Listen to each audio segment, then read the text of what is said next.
What's on, everyone? Jeremy here from the Quartering. I hope you're having an absolutely wonderful day. It's fall.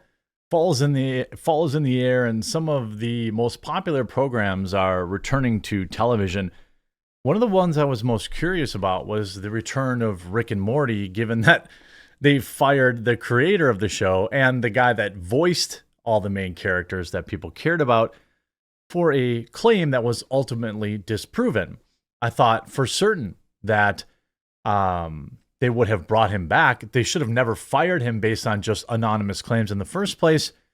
They did so. They brought him back, and the show is getting absolutely crushed online. Now, to me, knowing that Roiland isn't there kind of taints the whole thing, and maybe that's true of the people that are reviewing it.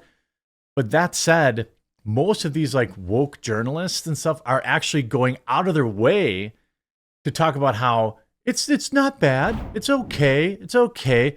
Look, I've heard the voices. Obviously, they're not the same. They're fine. Okay. If they were the first voice you ever heard, maybe people would react differently to it. But I don't know why they thought that they could bring this show back without the literal creator and main voice actor in the first place. But the reviews are getting pretty interesting. By the way, site-wide, it's fall. Promo code FALLCOCO. 10% off site-wide on my Coffee Brand Coffee site. Just got in our peppermint hot cocoa. We have marshmallow hot cocoa, our rich caramel hot cocoa, and our velvety hot cocoa. These are real cacaos, so it's going to taste a little more refined. It's not going to be like that Swiss Miss where it's like a sugar icicle to the brain. This stuff is like hot, I don't know how to describe it. Like it's like a fine wine. You enjoy it. It's rich. It's an experience. Make it with milk. Promo code Fall Cocoa. I would recommend get the all four, to be honest, because they all stand alone. And peppermint in particular, because that's only a Christmas flavor. Link in the description. Season 7, Rick and Morty. A 50% from critics. Now, it's just only so far, only 6 reviews, but I think it's curious that that more people didn't review it. Because if we look at the seasons, right? Season 1, 97%. Season 2, 91. Season 3, 96. Season 4, 96. Season 5, 86. So some cracks in the armor there. Then back up to 91 with season 6. Or season 5 is 86. Back up to 91. And then season 7, it's at a 50% certified rotten. And if you look at a lot of the reviews, what I find is interesting is nobody has the stones to come out and say the real reason they don't like the show. The real reason the show isn't as good as it used to be is because you got rid of the freaking creator and the main voice actor. The idea that they're continuing this show without Justin Roiland is baffling to me. And to be honest with you, even if it's good, okay, this is my opinion. Even if it's like okay, if it's Family Guy, late season Family Guy, right? Where it's like, it's fine for a laugh here and there. Okay. I can't support it because of what they did to Justin Roiland. Now, I'm not saying that guy's perfect. What I am saying is that he was fired for a claim that was ultimately proven incorrect and not given his position back. The episodes are fun, slightly clever, but wildly uneven. I don't know this, however, if I may speak more on the classic truncation of the comedy's own ambition or of failing to find a new direction. Jay Kleinman writes, it's become increasingly clear that the once brilliant sci-fi cartoon has run out of ideas, and we may be at the very start of a long and painful slog to the finish, even if there's still some fun to be had along the way. Well, I mean, last season, the critics gave it a 91 or 92%. So it's like, oh, you're just going to ignore that everyone universally liked the very last season? There's a positive, whatever character voice is necessary, Rick and Morty still has it, even if its comedic voice isn't its strongest possible display at the start of the new season. Season 7 moves in the opposite direction, recentering Rick and Morty as the leads. without seriously involving them, and once again sidelining Summer and Beth to give Jerry more screen time. So Allison from IndieWire whines that the women don't have more screen time. I like Summer, by the way. Like, Summer's funny, and Beth is funny, but I do think it's funny that you give it a negative because they didn't give the women more screen time.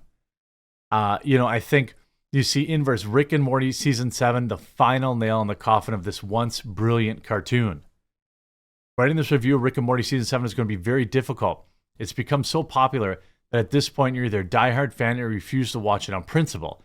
Either way, just this review probably isn't going to change your mind on the show. 2, the controversy around Roiland's firing and the replacement only heightens the strong opinions we already have about Rick and Morty. 3, Adult Swim sent me a list of spoilers to avoid that basically kneecaps any attempt to describe anything that actually happens in the first 2 episodes of season 7 provided for review.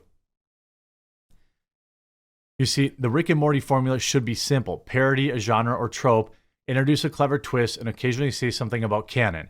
But as we enter the back half of the show's 100-episode deal with Adult Swim, it's become increasingly clear that the once brilliant sci-fi cartoon has run out of ideas, that we may be at the start of a very long and painful slog to the finish, even if there's some laughs along the way. Rick and Morty has gone through several distinct phases.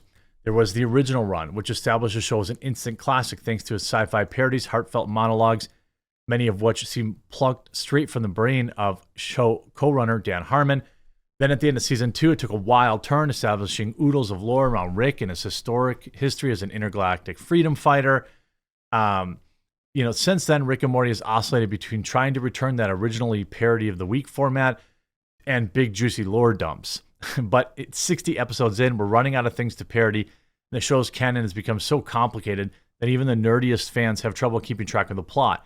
Season 7's opening seasons don't do much to fix either of those episodes. I'll get exactly why in a moment, but there's something that needs to be addressed. I won't go into why Roiland is no longer associated with Rick and Morty. You probably already know, but it's worth discussing how it impacts the show itself. The short answer is not really at all. Morty's voice sounds exactly the same as before. Disagree. Rick seems slightly off for the first few minutes, but I quickly adjusted. If you went back in time and showed this episode to a fan, they'd assume Roiland was still doing the voice acting. Maybe. That might be true. As for who's voicing the characters, we weirdly don't know. There's been no official announcement. Adult Swim will eventually reveal who's playing Rick and Morty moving forward, but until then, your guess is as good as mine. Could it be AI?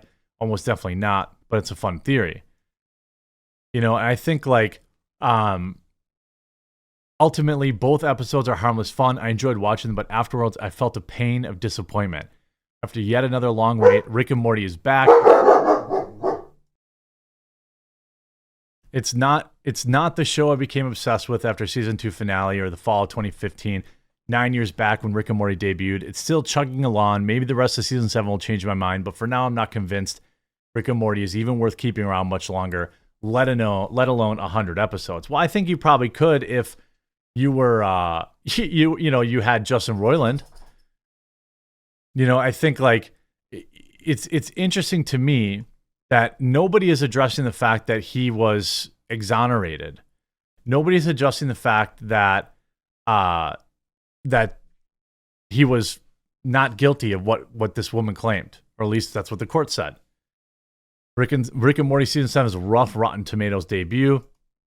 A popular animated series currently sits at 50% tomato meter and audience score of just 40. The series hasn't been without controversy. Obviously, Roiland being dismissed after claims of bad behavior. However, the show has continued. I don't think... You see, here's a review. Man, what a disappointment. This is literally the only show on TV I'm willing to spend my time watching, and this first episode of season 7 is hands down one of the worst ever. Rachel A. wrote with a 1.5-star review. Nice job, Adult Swim. You guys really know how to take the soul out of a show. Arian G's review says, with just half a star. I mean, I think if you expected the show to be the same without Roiland, I mean, what were you thinking? Rick and Morty season 7 is hardly genius unless one of these new soundalikes is a woman. I mean, no, instead of addressing the Roiland controversy, Rick and Morty season 7 simply trudges on, sounding a little different, looking the same, and delivering jokes that are funny enough for a show that maybe shouldn't have received a staggering 70 episode order back in 2018. You know, with so much work to do, it's oddly baffling to realize that the last man standing, co-creator Dan Harmon, opted to keep things for the Smith-Sanchez clan shuffling in place before picking a bold new path for their troubled but contractually agreed TV show. So people don't even, I mean, nobody's, you know, I don't know, grade C+. That's a rotten review. Unless Rick and Morty is finally taking a page out of Bob's Burgers book and one of these newbies turns out to be a woman, and the anonymity is really just a backdoor to keep all these trolls at bay during the beginning of the voice actress's Rick and Morty's tenure, Adult Swim has missed a major opportunity to take its flagship problem child in a brighter, better direction. So they're complaining. That's two critics now that have complained not enough whammon. The same critics that loved the show for the last 7 seasons, apparently. Well, I won't be watching out of principle, but, you know, if you still enjoy it, then you should still watch it because life is short. Hope you enjoyed this video. We'll talk to you again real soon.